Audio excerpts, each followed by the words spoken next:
Welcome into the roundtable. I'm Brad Wakai. That is Tyson Gentry. We're coming to you with our second bowl breakdown here, part two of our college football bowl bets. Got off to a good start for me personally, Tyson, and then it kind of the wheels fell off a little bit here. 5-6 through bowl season right now for me personally. Got a little greedy with the live bets. I really should have been 5-5, but you've done better than me. The mono y have gone your way so far. It's a college thing because I get my ass whooped every time we go head to head in the NFL. It seems like I've come out on top maybe once, and we've done that 100 times so far this year. But I got the college stuff. It started flipping my way. I gotta have something, dude. Well, this is the right time to do it because it's basically you're just kind of flipping a coin in all these games. You know, we give you as much information as we can here. Another well, that's a good point too. Real quick, like that's something to keep in mind for bowl season is like. It's like March Madness. You could be as prepped as you want, but just weird shit happens. Like if you had Frank Gore Jr. and we had Southern Miss minus 6.5, but if you had that dude running for 325 yards and throwing 3 passes that game, like you were lying. You didn't have that. And the other thing too, like I see like people on Twitter like losing their minds on these bowl games. It's like if you're gonna get that upset about this shit, like don't play these games. Like these are exhibition games at this point in time. Like coaches don't care anymore. Like they care more about recruiting. We don't know who's going to play. Like there's a couple games we're talking about. We don't know if these kids are legitimately sitting out or not. Like it's crazy. Like we'll give you as much updates as possible. Caveat though on this one here, I'm going to give out some leans. We're going to have our official plays for sure. But our true numbers that's going to be counting towards our record at the end of the bowl season are going to be in our chalkboard, which Tyson will tell about you later in the podcast. So make sure to join that. The link's going to be in the bio there. But let's just jump right into it here, Tyson. We got some games to preview. I'm excited for these ones. And we got to start with the New Orleans Bowl here, the R+L RL Carrier Bowl here in the Dome down in New Orleans. So don't have to worry about this crazy weather that's been sweeping these environments here for bowl season. We got Western Kentucky taking on South Alabama as a 3.5-point favorite here. Interesting to note, South Alabama, they really don't have too many opt-outs here. You know, a couple transfers or one transfer and injury. Western Kentucky actually has a ton here. Their two best tight ends, you know, they're on the fence if they're going to play or not. You know, they have said they're going to transfer. Not sure if they're going to play in this game or not. So that's something to keep an eye on. You have 2 starting tackles on the offensive line who are transferring. And then the second receiver in both receptions and yards, Dawood Davis, is opting out for the NFL draft. Great name. Yeah, absolutely. So you got a ton of starters on this in this defense as well opting out. Western Kentucky's quarterback is coming back, so that could boost this offense a bit here. But just something to note in that one. Well, this is hard for me because this is like watching your kids fight because these are the 2 schools where my Road to Glory player went in all the NCAA football games, Brad. I was almost always a Hilltopper. And it pains me to say South Alabama's had a better season than Western Kentucky, I think.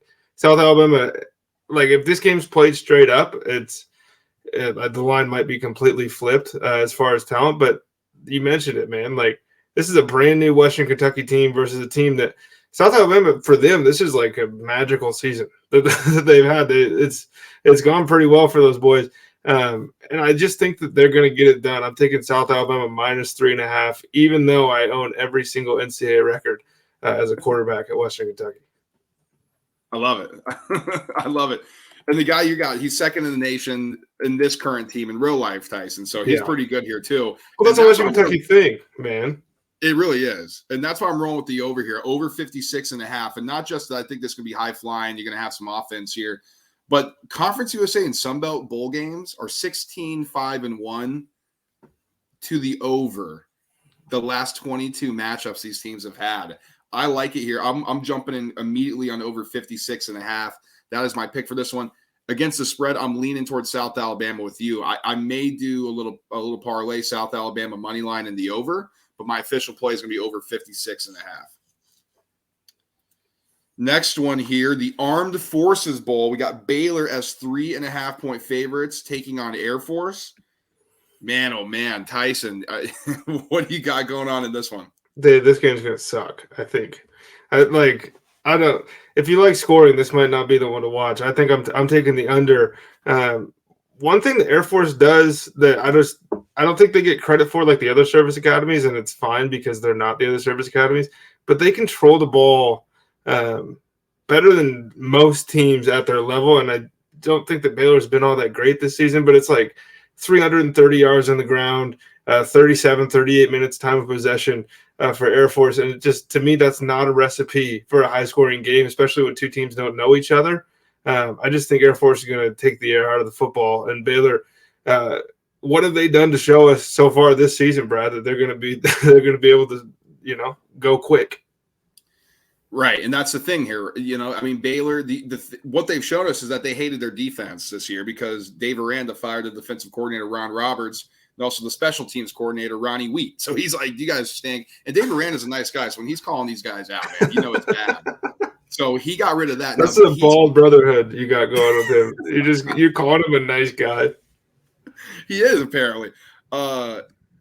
Obviously, there's going to be no opt-outs for Air Force, right? This service academy, they're in that. Now, there's some for Baylor, transfers, injuries, none of note. I think Aranda's going to have a lot more of his footprint and blueprint on that defense. I don't know if it's enough to stop the triple option in the middle of recruiting. Due to that, service academies are 13th-3 against the spread in their last 10, and they're also 5-1 as an underdog against the spread with 3 outright wins. So I'm taking Air Force plus 3.5, and if you want to get a little ballsy and sprinkle Air Force plus 146, I don't blame you at all. And Tyson, I also like your under as well. We previewed this in our part 1. This may be the lowest scoring game in all the bowl games, and that would have been a plus number if you kind of rode with us a little bit on that one. So I'm with you on the under. I love Air Force plus 3.5 here. That is going to be my official play. Next one here, we have I'm intrigued for this one, man. I'm not going to lie. Louisiana and Houston here in the Independence Bowl. This is in Louisiana, Shreveport. It's supposed to be 33 degrees down there. How does that make any sense? I mean, this sucks because this is the recipe for the over. Like with Houston in a football game, basically you're asking for the over. Louisiana's offense struggles to get started at times, and I think that's kind of the issue is when you watch them, it's like slow, and then things get rolling. It's like a snowball effect there. I thought Houston would be a good defense to kind of just be able to start fast against because they're allowing 33 points a game. They score 37, right? So we're at the over if you take in every Houston game, but I don't know what it's going to be like when it's 30 degrees outside. Like this is something that when I went and placed really early bets on the bowl season, just kind of picking through the board, I wish I would have looked closer at a 30-day Doppler, brother, because it's going to throw everything off. Yeah, it is. And here's something for you. Here's some betting trends for you here, Tyson. So in the past 13 games against Group 5 and independent teams, the AAC, which Houston's a part of, is 11-2 against the spread. Sun Belt, their last 37 bowl games, there's been 25 over, so that's something good for you. Sun Belt teams as four or more spreads as underdogs, they're 23-12 against the spread, and dogs of 5 or more Sun Belt teams are 10-4 against the spread. So you know me, man. I love my trends, especially in bowl season like this. I think conferences kind of play to this. I'm going to take Louisiana as a 7-point dog here. Sunbelt's 3-0 so far this bowl season, right? It's 3-0. You might want to just ride money line. Let's see if they can go 7-0. Also, fun fact here, not necessarily fun fact, but just some information. Dana Holgerson's horrible in bowls. Like I don't have the number in front of me. He's awful. He's come out and said he does not give a shit about this game. Like he's like legitimately said it's not on his priority list. They don't really know. Like as far as opt-outs go for Houston, Terrence Williams, the running back, he's injured. He's second in rush yards and attempts. He's out for this game. Michael Jefferson. Oh, I'm sorry, that's for Louisiana. I guess Houston doesn't really have any because Clayton Toon's coming back, and that was the question mark. Which like how long until we acknowledge that guy's been in college for too long? He's way too long. Like it's like been here since what? Since we were in college? I think so. Like I think he's old. Like this dude has a family. He's got his 401k. He's like built. He's doing well. I guess. Yeah, I was going to say that the only thing that makes me nervous about Louisiana here and potentially you're over, Tyson, I'll plug that in if that's your official play. Their best receiver, Michael Jefferson's, has opted out for the draft. 51 catches, 810 yards. Their second best running back, Terrence Williams, opted out. And Andre Jones, their stud defensive end, he opted out for the draft as well. So a little bit thin talent-wise for Louisiana, but it's hard for me not to back them in a spot. I think this may even go up to 7.5, which for sure I'm going to take. So official play at 7. If it gets up to 7.5, I'm going to take that as well. Have any of these trends pushed you in one direction or the other? Well, it just makes me smile a little bit that you started the show saying, like, don't get upset at these bowl games. And then there are going to be people that take Houston and are pissed that they don't care when Dana Holgorsen has said out loud, doesn't matter. It's crazy, man. It's crazy. I don't know. It makes no sense to me. If you don't like it, like if you're going to get frustrated, why don't you just bet like college basketball or the NBA? And what's the prestige? Like, what angle are you going for with these early? Like, it's one thing if Bama shows up and doesn't care about the Sugar Bowl. Like, you could be a little upset about that, I think. But like, what prestige does Houston get from winning like the RL care? What is this one? This is. Let me see what this one is. Oh gosh, the Independence Bowl. Yeah, so like, does that banner go up? Like, how are you upset with Houston if they don't care? I don't know. It's crazy. All right, so do you have official play or did I miss it, Tyson? No, I'm not. I want it over, man, but that weather freaks me out. I like your Louisiana +7 angle. I'm just not there with you. All right, fair enough. Let's move on to the next one here. We got the esteemed Gasparilla Bowl between Wake Forest and Missouri. There's a very interesting trend here that I'll give out before we get into the actives, inactives, or the opt-outs, however you want to describe it here. But in games where the ACC is favored against SEC teams, Tyson, the under is 20-9. Non-New Year's 6 games where the SECs are dogs, the SEC teams are 23-8 against the spread. That is monstrous. I mean, great statistics there. Wake Forest, as you can see on our board, 1.5-point favorites. The only thing that scares me a bit is Sam Hartman's coming back for this one, and he's playing. Their best wide receiver for Wake Forest coming back. They've said they want to play this game. Like, they're jacked up for this one. Missouri, they have opt-outs. Dominic Lovett, their best receiver, he's transferring. They could have some injuries coming back, but on the defensive side, their defense is opting out for the draft and also for 4 of transfers. them. They are thin. Yeah. They are super thin. Wake Forest doesn't really have that. I mean, their second best running backs out and their third best wide receivers out, but they're super deep there. I don't know. I mean, where are you leaning towards this one? We said 23-8, but you might as well pencil in 23-9 because I got Wake Forest money line, like -1.5 at -112, and then -114 at money line. Just give me the money line. I don't have to split the points, right? Like, I don't have to worry about this thing coming down to a 2-point conversion or something.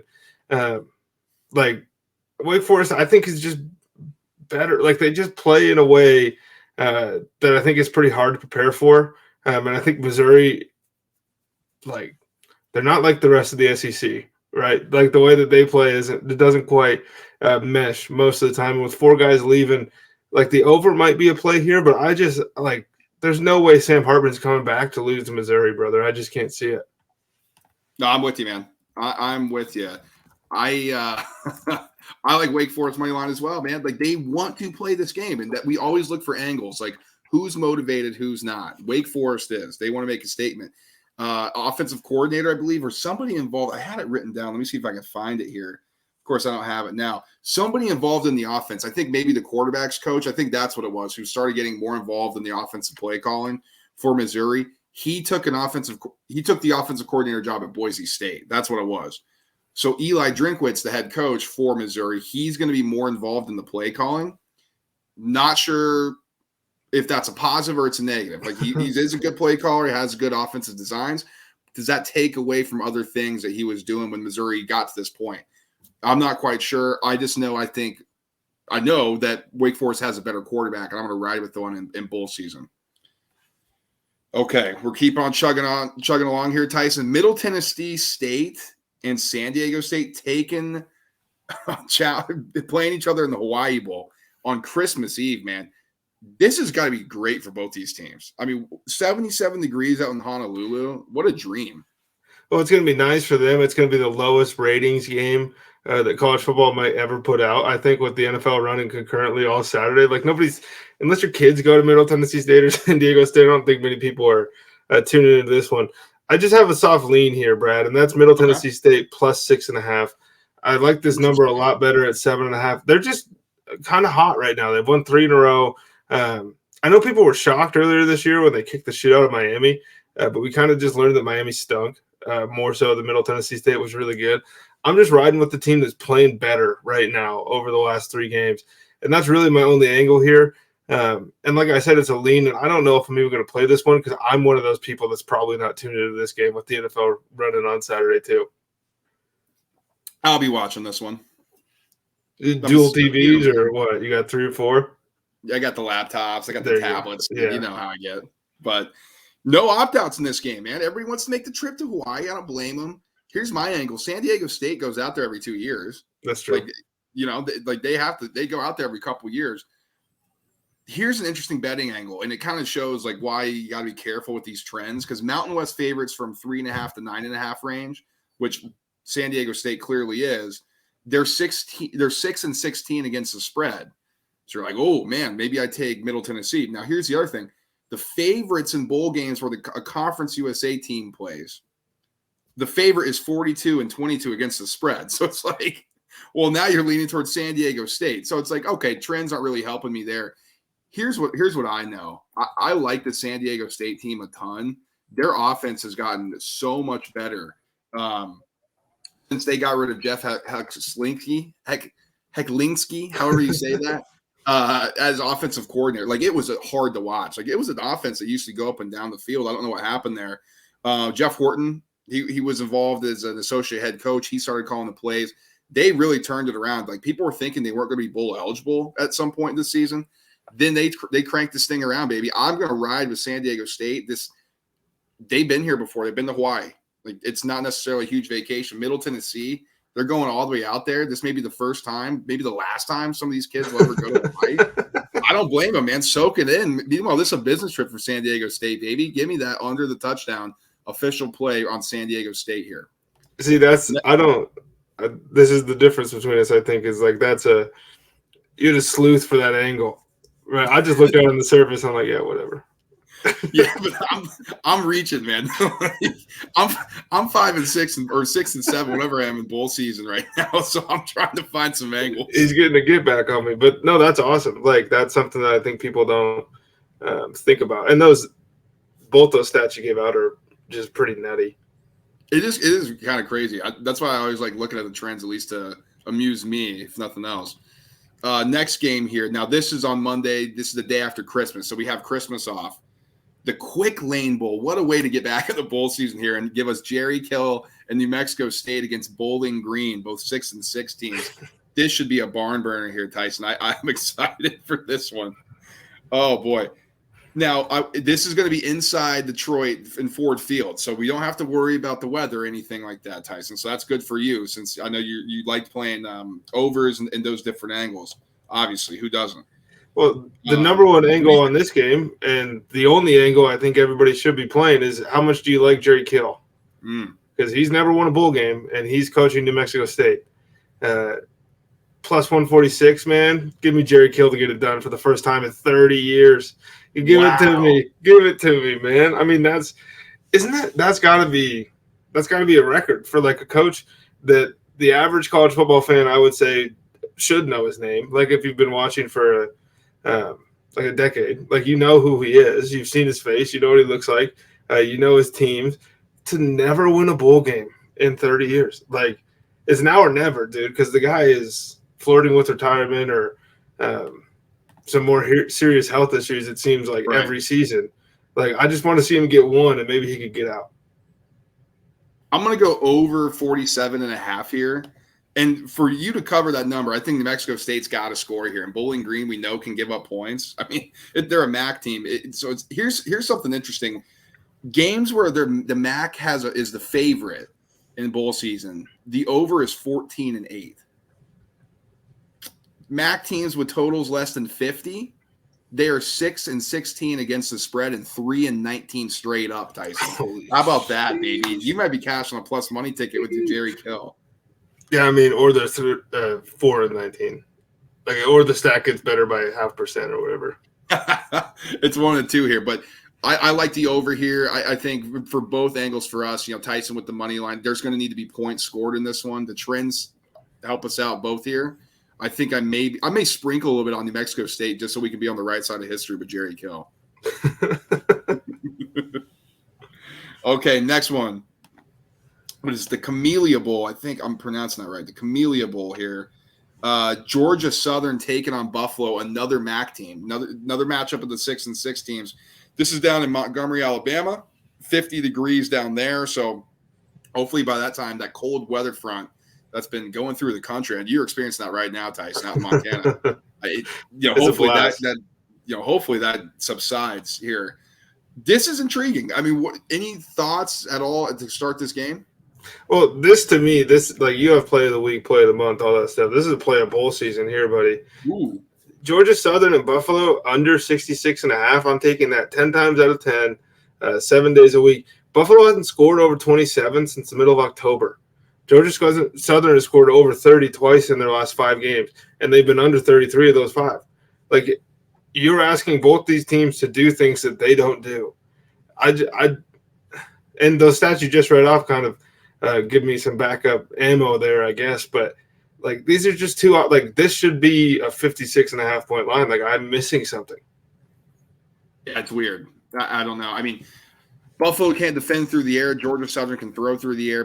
Georgia Southern doesn't like to tackle. Buffalo can only run. So it's like maybe that. But, dude, that is so many points.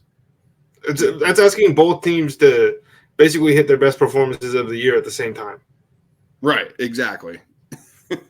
After Christmas. The day after Christmas in Montgomery, Alabama. Like, these guys aren't like, damn, I've always wanted to go here. Like, this is sweet. I'm going to show out. It's like, oh shit, man! The day after Christmas, I gotta go to fucking Alabama. Man, dude, it's crazy.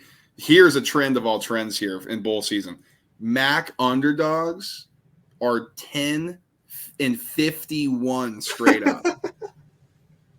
They are 21-38-2 against the spread. Holy smokes! So I'm already just gonna put it up. I'm Georgia Southern -3.5 here, and obviously these trends can be bucked, but in ordinance with that. Sunbelt is also 16-10 straight up and 16-10 straight up, but 10-16 against the spread when favorites. Okay, they're going to win the game. I'm anything, maybe money line it here. I'm just going to lay the points. It's just too strong for me. And the Sunbelt's also won 10 straight games against the MAC. So, I mean, if you're like, man, I want to be safe here. Yeah, you can lay the money line if you want. You're looking at -172. I'm just gonna go -3.5 for Georgia Southern. I like them to get it done. Great season for Georgia Southern too. That's what I'm thinking. They want to cap it off. They're probably motivated. I mean, 6-6. They go to 7-6. They got to be excited about that. They're not supposed to be here, so this is cool. Okay, second game in the Big Tuesday slate on December 27th. This is an interesting one. We were kind of talking about this pre-show. Memphis is taking on Utah State in the First Responder Bowl. This is going to be played in Dallas, Texas. Very intriguing to me personally, just kind of like a clash of styles here. And there's, quite a few people missing here on the Utah State side. Utah State's best running back, Calvin Tyler, he's out. He's going to the draft. They're on their third string quarterback. Utah State is Logan Bonner. He's done. Levi Williams, their QB2, is done. They're starting a freshman who's their QB3. And they got some injuries all across, different receiver groups and defensive groups here. Meanwhile, Memphis, they're just kind of injured, but nobody's opting out. They're playing. They're kind of a younger Memphis team. It's intriguing here. The American Conference 11-2 against the spread against Group 5 independent teams. That bodes well for Memphis. Also, American Conference bowl favorites are 20-10 against the spread. This is super interesting. Another trend maybe on the Utah State side. Mountain West teams as 7-point or more dogs are 13-2 against the spread. So you got two conflicting two conflicting trends here. Tyson, anything you like in this one? I mean, all those opt-outs and injuries and everything from Utah State. Sounds like you're trying to scare me off my stance here, but Memphis sucks, dude.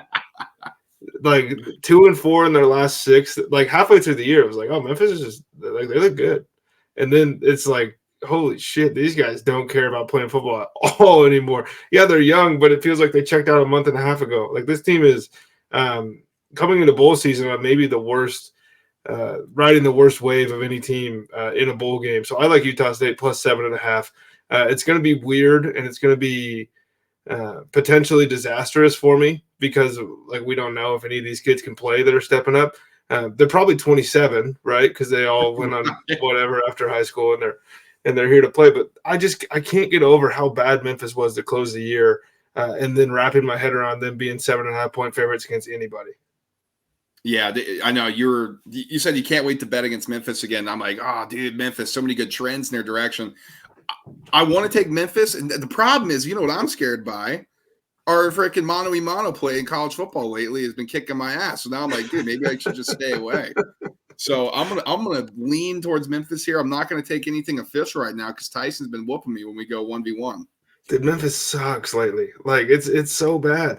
And are they gonna how do you get back on track in bowl season? That's kind of my thing. Like I don't know. The season's over. Like you ended horribly, and now you got to get up one more time against guys playing for a job next year, basically. Yeah, we'll see. It's definitely going to be one to keep an eye on for sure. Here we go. Battle of the Carolinas in the Birmingham Bowl. Coastal Carolina taking on East Carolina. East Carolina here on FanDuel. 8.5-point favorites against Coastal. Now, I'm going to have to root for East Carolina. My parents are alumnus from there, alumni. I gotta root from them a bit. But we also got to root for our pockets a bit here, Tyson. I mean, Coastal, their best offensive lineman's transferring. Willie Lampkin, he's done. They got a couple starters on the defensive side. Josiah Stewart, he's gone. Manny Stokes, they're transferring out.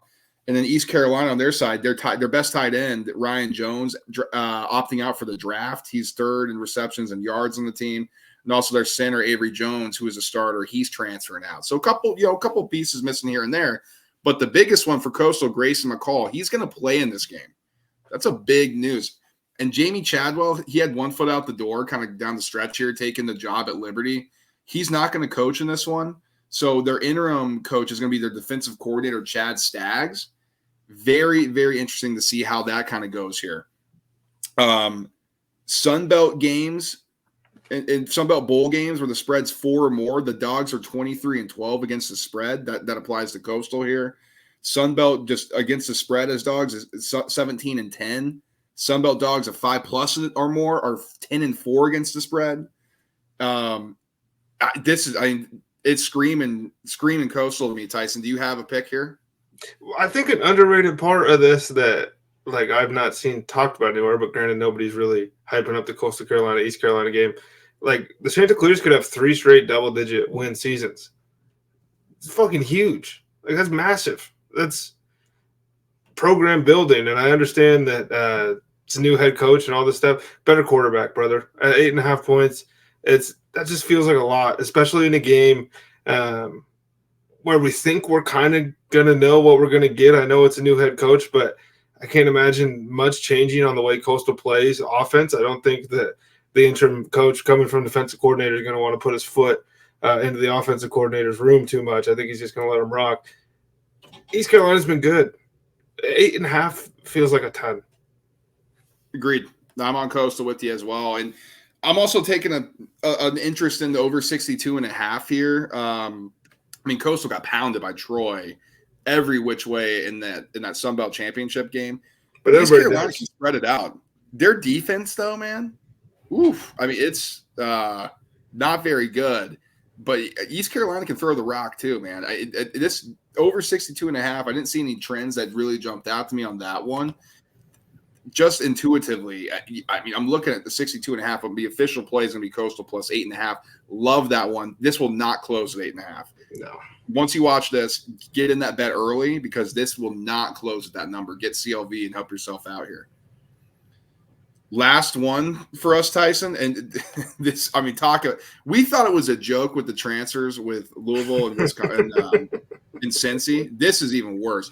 Wisconsin, Oklahoma State in the Guaranteed Rate Bowl. Huge game, clearly, for both these programs. Yeah, it's massive. Playing in Rose Bowls and Fiesta Bowls. It's huge. Also, like, what does that mean? The Guaranteed Rate Bowl? Like, who's sponsoring it? Every mortgage company in the world? Or, like, how does this work? Every bank? No idea. I don't even know if this one's paid for. I think they were just like, nobody's playing for Oklahoma State. Let's just send them over here. Yeah, it's crazy. The laundry list is insane. Wisconsin, Graham Mertz, their QB1, he's transferred out. Oklahoma State's QB1, Spencer Sanders, he's transferred out. Braylon Allen, Wisconsin's running back 1, he's injured. He could play. Nobody knows. Like, we have no clue. There's 5 players on the offensive line and defense for Wisconsin. They're opting out because they're going to the draft. You have a similar situation on Oklahoma State's defensive side where they have draft opt-outs. Oklahoma State's best running back, he's transferring out. This is a laundry list of players who are missing this game. It's going to be extremely thin on both sides here. That's why I want to hit you with these trends here, Tyson. And I was getting a little giddy because I knew you were going to like this. So, in games where the Big Ten has faced the Big 12, 13 of the last 18 games have gone under the total. Faves in the games with the Big 12 team playing in them are 14-3 straight up, 13-4 against the spread. Big 12 games have gone 25-14 under the total since 2016. Big 12 teams in roughly the 3.5 point dog, the 3.5 point favorite range are 28-47 against the spread since 1996, and 11-19 against the spread in the last 30. This is screaming Wisconsin. I mean, it's crazy, man. Well, let me hit you with the trend. Please. I bet on Oklahoma State all the time this year, and they broke my heart every time. And so that is the only one that I need to take Wisconsin minus 3.5. Like, I know nobody's played, man. I'm not losing on Oklahoma State again. I had them dark horse to win the conference. I had them 10-plus wins. All this stuff. I had a Spencer Sanders Heisman ticket. All this, so much liability in Oklahoma State, and just got crushed every time because they weren't as advertised as what we thought the Oklahoma State football team was going to play like. I think Wisconsin's a fucking horrible matchup. For the way that Oklahoma State's been playing football. I understand nobody's playing. Go watch Wisconsin. Like, I understand that having a running back of that caliber out is a huge hit. When's the last time Wisconsin's backup running back wasn't ready to rip? Like, that's the other part that I'm thinking of here. It's like, okay, it's one thing if this happens. If Frank Gore Jr. gets hurt at Southern Miss, like, we don't know what's going to happen. Like, at Wisconsin, I'm just expecting somebody else to step in, run for 200 yards, and I'm not losing on playing Oklahoma State ever again. Till next year. Till next year. Big 12 dogs of 9 or less are 15-31 straight up, 17-29 against the spread. And the Big 12 games with a total of 46 or less, 7-15 straight up, 5-17 against the spread. Big 12, man. What a joke. Are you kidding me with those numbers? So for that, I'm taking Wisconsin minus 3.5 and under the 43.5. This is crazy. The trends are just since 96, dude. Like, since I was alive, we have a trend going back that far. Like, come on. That's ridiculous. But it feels light almost even because they disappoint us every bowl season. Because when it was Lincoln Riley at Oklahoma, we get all excited. They get smoked. Texas every year, we get all excited. They get smoked. Oklahoma State, Baylor, they have a one-off season, get in, most of the time get smoked. And then it's like bottom half of the conference team, and we're going to look silly when we come back here and we both hammer Kansas. But, like, this is just a recipe for – like, the Big Ten owns the Big 12. They own them in everything. You go – pretty much every sport that these, like, schools care about, Big Ten's better. Facts. That is an absolute fact. Okay, that's our bowl bets breakdown part 2, man. Part 1 went okay. Tyson did better than me in part 1. I'm hoping to pick it up. That's why I went through all this shit with a fine-tooth comb so I could finally find some value here that I like in crazy bowl season. That's going to do it for our show today. In the meantime, follow us on our social media pages, Instagram @_the roundtable pod_ Our TikTok handle is the exact same as our Instagrams. And then go ahead and give us a follow on Twitter as well at TRT_pod. Like, subscribe, and share the show with your friends. It really helps us out. Leave a comment. If you have a question, we'll answer it on the show for you. And as I mentioned off the top, Tyson's going to tell you about our chalkboard. We give all of our official plays. Yeah, it's a chalkboard app. You can just go download it in the App Store. It's like App Store. It's like Discord. Brad and I are in there giving out plays. Username, our group name on there is the Roundtable. Hop in. Like, Brad's been giving out crazy live plays over and over again, and like you can go fade him, you can play with him. Nothing's better than bowl season when you're sitting around bored on a Tuesday. It's lunchtime at work, and you got the thing up on ESPN Plus, and you're just like, man, I wonder. Like, I want to go place a +7 ticket right now, and so that's like Brad's telling you when to do that. And it didn't hit in the first week, but we live and we learn, right? And that's where we're at, crushing it on college basketball. NBA's picking up, and obviously NFL stuff's in there all the time. Absolutely. So make sure the link's in the bio here, whether you're watching us on YouTube or listening to us on Apple and Spotify. Click that link and join. Let's have some fun in there. We will be back live on Twitter and Twitch after Thursday Night Football. You can listen to us anytime after that on the recording coming out Friday. Till then, guys, peace.